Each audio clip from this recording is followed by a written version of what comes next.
한국에 있는 예, 아는 지인에게 연락이 왔습니다. 어, 연락 온 즉슨 이민을 생각하고 있는데 어떠냐고 한번 좀 물어보고 싶다고 저에게 어떻게 연락처 수소문을 해서 전화가 왔더라고요. 그래서 제가 비록 뭐 얼마 되지 않았지만 뭐 좋은 점, 안 좋은 점 이렇게 저렇게 지인에게 설명을 최선을 다해서 해 주었습니다. 우리가 이렇게 살다 보면 이렇게 여러 가지 문제점과 아니면 계획을 세울 때에 참 좋은 것은 나보다 먼저 한 사람에게 물어볼 수가 있습니다. 그렇죠? 상의할 수도 있고, 우리 뭐 예를 들어서 자동차에 관해서는 우리 뭐 여기 재민 아빠에게 또 물어보면은 대답을 잘 해주겠죠. 또 우리 군 문제에 대해서는 우리 또 지우 엄마한테 물어보면 또 지우 엄마가 아주 뭐 유창하게 설명을 잘 해줄 것입니다. 어떤 상황에서 이렇게 익숙한 것들을 물어볼 때는 괜찮아요. 자, 그런데 문제는 어느 누구도 경험해 보지 못한 것들을 경험할 때 어떻게 하느냐는 겁니다.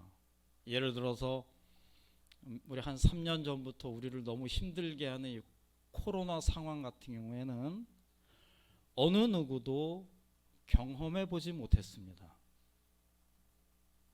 그 경험을 해봐야 이렇게 하면 좋고 저렇게 하면 안 좋다 이렇게 좀 조언을 듣는데 어느 누구도 경험을 못 해봤기 때문에 속수무책입니다. 어떻게 할 수가 없어요. 여러분, 세상은 지금 급변하고 있습니다. 뭐 쌍둥이들도 태어날 때부터 세대 차이가 난다라고 할 정도로 이 급변하고 있어요. 저뿐 아니라 이렇게 한 40대 이상 되시는 분들하고 세상과 지금 20대의 세상은 하늘과 땅 차이입니다. 일단 이 사람들이요, 청년들이 결혼할 생각을 하지 않습니다. 그 결혼을 해도 아기를 낳지 않으려 그래요. 어느 아버지가 시아버지죠. 너희도 결혼했으니까 애 낳으면 내가 1억을 주마, 10만 불을 주마 라고 정말 얘기를 하고 통장을 줬대요. 그런데 그 10만 불보다 아기를 안 낳는 거를 선택하더라는 겁니다. 이게요, 이 시대가 너무 이해할 수 없는 시대가 됩니다. 그래서 어떻게 합니까? 어른들이 야, 너네 이러면 안 된다, 저러면 안 된다, 뭐 라떼는 말이야 이렇게 나오기 시작하면 어떤 소리 듣죠? 죄송합니다만 꼰대 소리 듣는 거예요. 또 그 순간에 이게 두세 절의 대화가 안 됩니다. 그러니까 사람들은 좀 아이를 안 낳죠. 아이 낳는 세상을 살아보지 못했단 말이에요, 전문가들이. 그리고 지금은 거의 평균 수명이 80, 90입니다. 거기에 우리 여성분들은 플러스 5살 하면 되는 거고. 근데 이 고령화 생활을 어느 누구도 경험해 보지 못했어요. 그러니까 우왕좌왕 당황합니다. 여러분, 이럴 때 우리가 이런 세상에서 살고 있는데 이럴 때 필요한 게 무엇입니까? 어떤 마음이 필요합니까? 어떤 마음 자세를 갖고 우리가 현실 속에 오는 이 다양한 문화와 변화와 상황을 우리가 어떻게 대처를 해 나가야 하냐는 것이죠. 오늘 본문 말씀을 다시 한번 보겠습니다. 히브리서 6장 11절 12절 말씀입니다. 우리가 간절히 원하는 것은, 하나님이 간절히 원하는 것은 너희 각 사람이 동일한 부지런함을 나타내어 끝까지, 이 말씀을 잘 들어보세요. 끝까지 소망의 풍성함에 이르러 게으르지 아니하고 믿음과 오래 참음으로. 오래 참는 것. 이 시대에 우리에게 필요한 것은 믿음과 오래 참는 것입니다. 오래 참는 것은 하나님은 어떤 분이신가, 하나님의 성품을 이야기했을 때 절대 빠질 수 없는 것이 하나님은 오래 참는 분이시다. 그리고 이 땅에서 강한 사람은 오래 참는 사람이 강한 사람입니다. 하나님이 이 시대에 저와 여러분에게 간절히 원하는 것, 바로 오래 참는 것입니다. 오래 참는 것. 그러면서 성경에서 히브리서 기자가 구약의 대표적인 몇 명을 이야기하는데 뭐 다 열거할 수는 없고 그중에 노아와 아브라함을 이야기합니다. 여러분 잘 아시다시피 노아는 홍수 심판할 때, 그러니까 세상을 물로 다 심판하실 때 유일하게 하나님에게 선택을 받은, 하나님과 동행한 사람입니다. 하나님이 노아를 선택하셨고 노아에게 내가 이제 이 죄악된 세상을 물로 심판하겠다 그러시면서 너가 지금서부터 120년 넘도록 방주를 만들어라. 그래서 저 산꼭대기 올라가서 방주를 만듭니다. 그때 필요한 것, 노아에게 필요한 것은 믿음과 오래 참는 것입니다. 성경에 보면 노아가 방주를 지을 그 당시에도 사람들은 놀고 먹고 시집가고 장가가고 인생을 즐겼다 그랬어요. 하지만 노아는 그런 상황 속에서 매일같이 하루도 빠짐없이 뚜벅뚜벅 산꼭대기에 올라갑니다. 그리고 뚝딱뚝딱 망치질을 하면서 방주를 짓습니다. 무려 100년 넘게 짓습니다. 전설에 의하면 사람들은 노아에게 저 미치광이 할아버지라 그랬습니다. 이렇게 햇볕이 좋고 이렇게 바람이 따뜻하고 이렇게 먹을 것이 많고 이렇게 풍족한데 무슨 세상이 망하냐고, 저 미치광이 할아버지라고. 만약에 노아가 하나님을 믿지 않고 그런 모든 말들을 참지 않고 내 감정대로 에이 정말 그런 것 같다면서 망치를 던졌다면 아마 우리는 이 땅에 없었을 것입니다. 노아 때부터 다시 또 후손들이 되었으니까요. 하지만 노아는 참고 또 참고, 그래서 나중에 의의 상속자다라고 성경은 노아라는 이름 뒤에 수식어를 붙였습니다. 아브라함이 있습니다. 하나님이 아브라함을 부르셨어요. 하나님이 아브라함을 부르시고 너는 고향과 친척을 떠나라 그랬습니다. 그런데 어디로 가라는 말씀도 없었습니다. 그냥 떠나라. 아브라함은 갈 바를 알지 못했지만 떠났습니다. 하나님이 아브라함에게 이렇게 약속하셨습니다. 내가 반드시 너에게 복을 줄 것이다. 저 하늘의 별처럼 바닷가의 모래알처럼 너에게 많은 후손들을 줄 것이다. 너는 반드시 이 땅의 복의 근원이 될 것이다 라고 하나님이 하찮은 인간 아브라함에게 맹세를 하셨습니다. 아브라함이요, 그러면 바닷가의 모래알처럼 하늘의 별처럼 하나님의 맹세하신 것을 살아생전에 봤을까요? 못 봤을까요? 내 보이는 땅을 다 주겠다 그랬습니다. 그걸 했을까요? 못 했을까요? 자, 성경은 그것을 다 못한 상태에서 하나님이 아브라함을 데려가십니다. 자, 그러면 여러분들이 아브라함이라면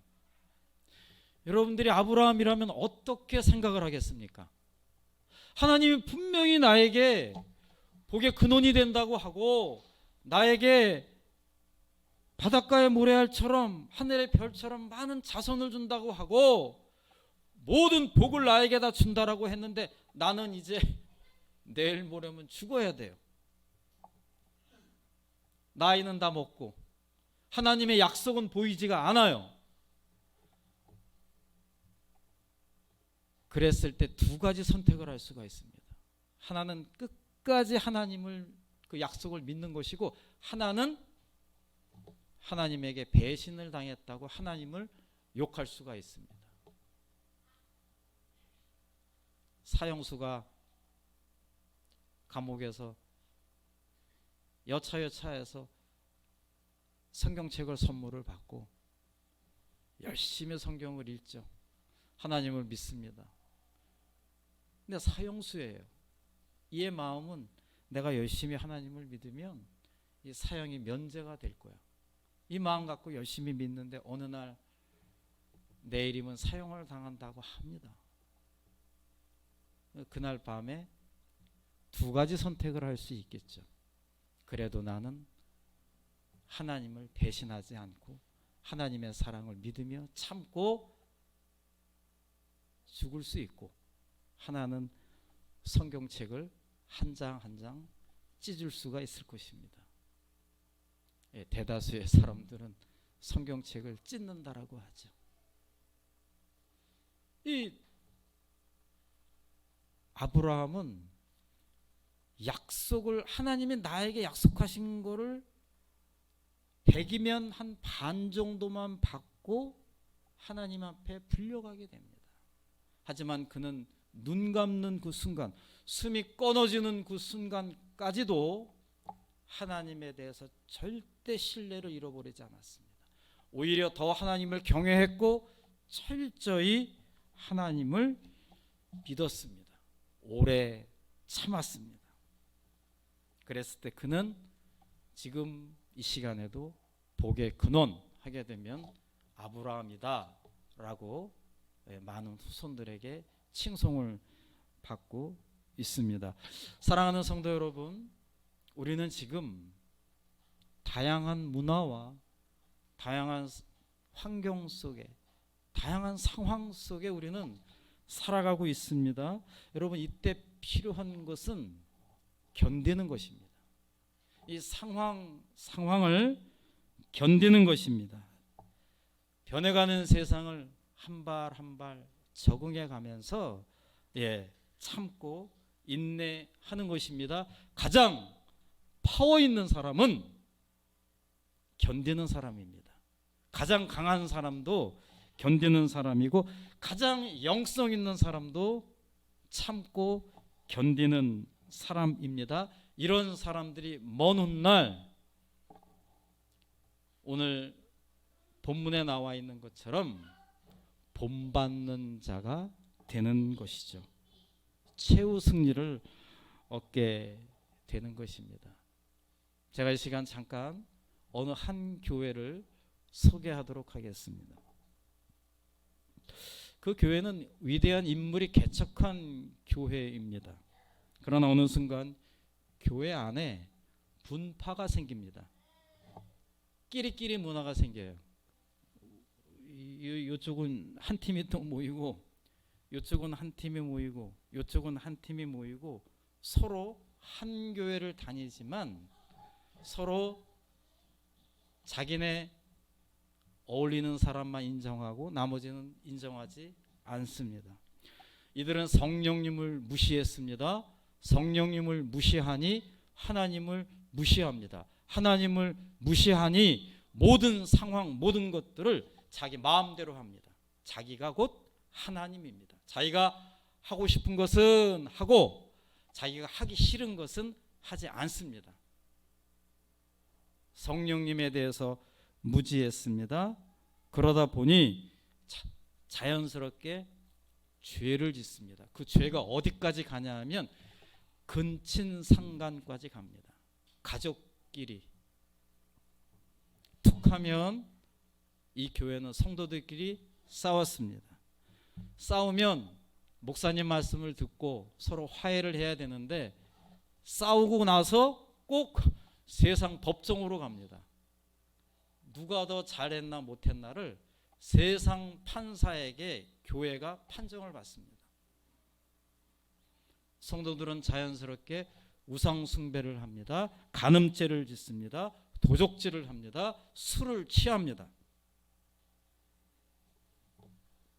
너무나 재능들이 많아서 다른 사람이 갖고 있는 재능은 자기가 갖고 있는 재능이 최고라고 생각하면서 서로 은사자끼리 싸웁니다. 이 교회가 어느 교회입니까? 네, 이 성경책 안에 나와 있는 고린도 교회입니다. 제가 설교 시간이라 아주 점잖게 표현을 했는데요. 여러분 나중에 고린도 전서를 한번 읽어보시면 이게 도대체 교회인지 세상 어느 공동체보다 가장 추악하고 더러운 곳이 바로 고린도 교회였습니다. 여러분 이 고린도 교회는 여러분들이 잘 아시는 위대한 사도 바울이 개척한 교회입니다. 여기를 개척하고 다른 이에게 목회를 맡기고 바울은 또 다른 지역에 가서 선교 활동을 할 때 소식이 들려옵니다. 바울 선생님, 고린도 교회가 말이 많습니다. 너무 시끄럽습니다. 교회가 이제 공중분해될 것 같습니다. 바울이 생각을 해보세요. 눈물 흘리며 무릎을 꿇으며 세웠던 교회입니다. 바울이요 기도하는 마음으로 편지를 씁니다. 너네가 이랬구나 이랬구나 이랬구나 싸웠구나 서로 법정까지 갔구나. 그 보낸 편지가 바로 신약의 고린도 전서 고린도 후서입니다. 고린도 전서 1장부터 12장까지 보면 바울이 입에 담지도 못할 그 적나라하게 고린도 교회의 문제점에 대해서 적나라하게 기록을 합니다. 여러분 제가 지금 고린도 교회 계속 강조하지만 조금 신앙이 성숙한 분은 그건 고린도 교회가 아닙니다. 윤상구라고 하는 저일 수도 있고요. 여러분일 수도 있습니다. 여러분의 인생의 스토리일 수도 있습니다. 바울이요 그렇게 많은 문제점들을 거론한 다음에 고린도 전서 13장에서 이렇게 얘기합니다. 이 모든 문제를 해결할 수 있는 것은 단 하나이다. 그게 바로 사랑이다 라고 이야기하고 있습니다. 사랑. 그래서 고린도전서가 유명한 사랑장이죠. 그러면 사랑이 뭐냐? 사랑하는데 세상이 말하는 사랑과 성경이 말하는 사랑은 다르죠. 그러니까 성경이 말하는 사랑, 모든 문제의 해결점은 이 사랑인데 그럼 사랑이 무엇이냐? 고린도전서 13장 4절에서 7절 말씀에 잘 나와 있습니다.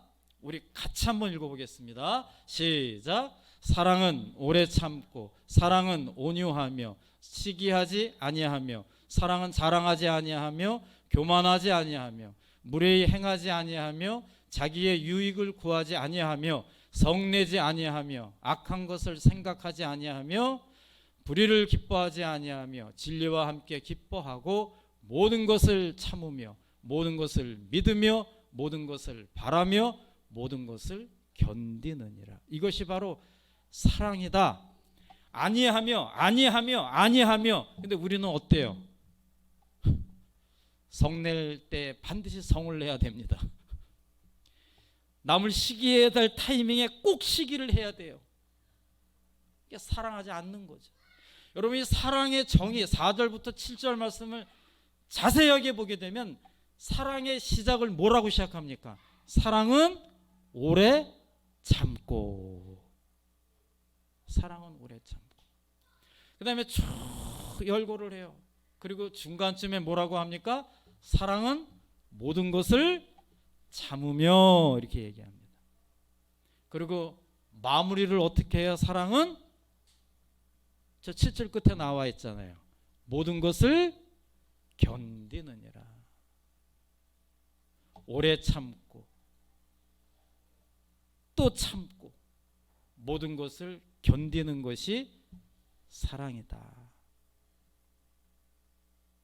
참는 것, 하나님이 우리들에게 간절히 원하는 것이고, 우리가 인간관계에 맺으면서 크리스찬들이 품어야 할 성품, 하나님을 닮아가야 할 성품이 바로 오래 참는 것이다. 이 사랑이 답이라고 고린도 교회에 편지를 보낸 사도 바울, 이 바울이요 자신에 대해서 이렇게 놀라운 고백을 합니다. 디모데전서 1장 13절에서 16절 말씀입니다. 바울이 자기 애제자 디모데 목사에게 이렇게 편지를 보냅니다. 내가 전에는 비방자였다, 박해자였다, 폭행자였다. 그런데 도리어 국류를 입은 것은 내가 믿지 아니할 때에 알지 못하고 행하였습니다. 하나님을 모르니까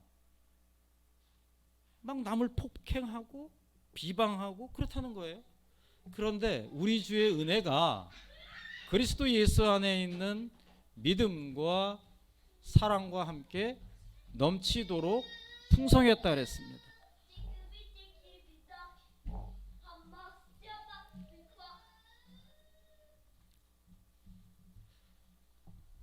수연이가 이 다음에 단상에 올라와서 목사님이 될 수도 있습니다. 제가 이 시간에 필요한 것은 오래 참는 것입니다. 참는 거예요. 참는 거예요. 비방하지 않아요. 폭행하지 않아요. 참는 거예요. 자, 왜 그러느냐? 왜? 우리 주의 은혜가 그리스도 예수 안에 있는 믿음과 사랑과 함께 넘치도록 풍성했어요. 자, 그러면서 이렇게 계속 이어갑니다. 미쁘다 모든 사람이 받을 만한 이 말이요 그리스도 예수 안에서 죄인을 구원하시려고 세상에 임하셨다 하였도다. 바울이 이렇게 얘기합니다. 나는 죄인 중에 내가 괴순이라. 그런데 16절에 놀라운 고백을 해요. 그러나 이제 바뀝니다.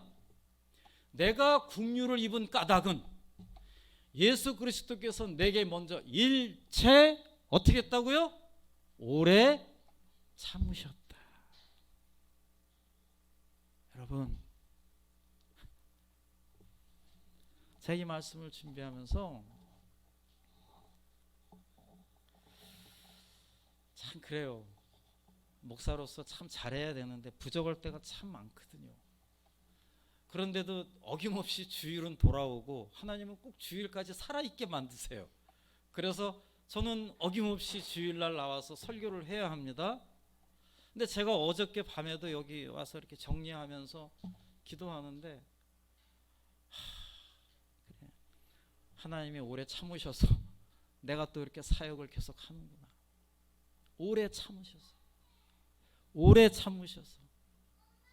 여러분, 비단 이게 바울의 이야기입니까? 저만의 이야기입니까?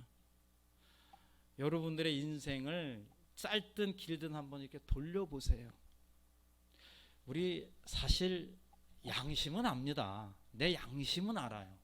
내가 얼마나 못된 사람이고 내가 얼마나 연약한 사람이고 내가 얼마나 부족한 사람이고 남 조금만 더 잘 되면 그냥 마음속에 시기하고 질투하고 나에게 조금만 피해만 줬다 하면 그냥 어떻게 해서든지 그냥 복수해야 되고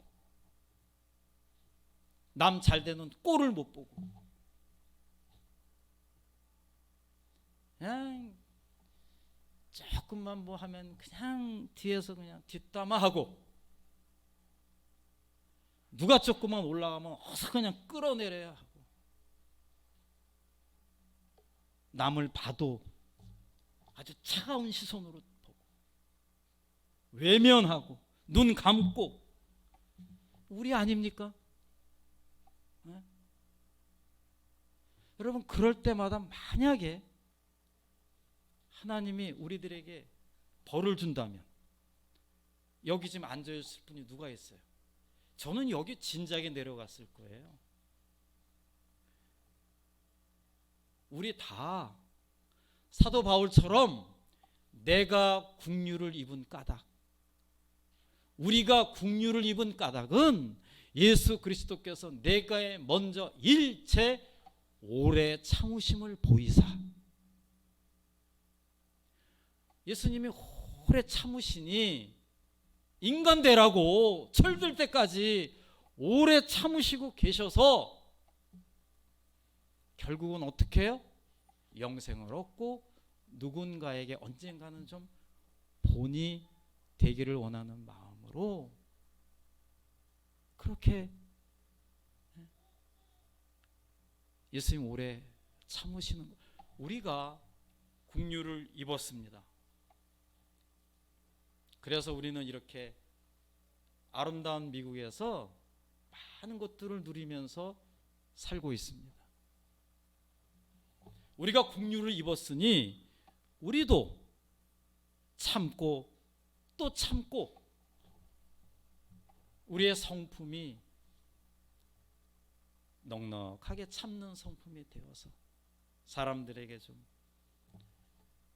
저분은 뭔가 좀 다르구나, 성내할 순간에 성내지 아니하고, 시기해야 할 타이밍에 시기하지 아니하고, 화를 내야 될 타이밍에 참고 또 참고, 포기해야 할 그 타이밍에 견디고 또 견디고,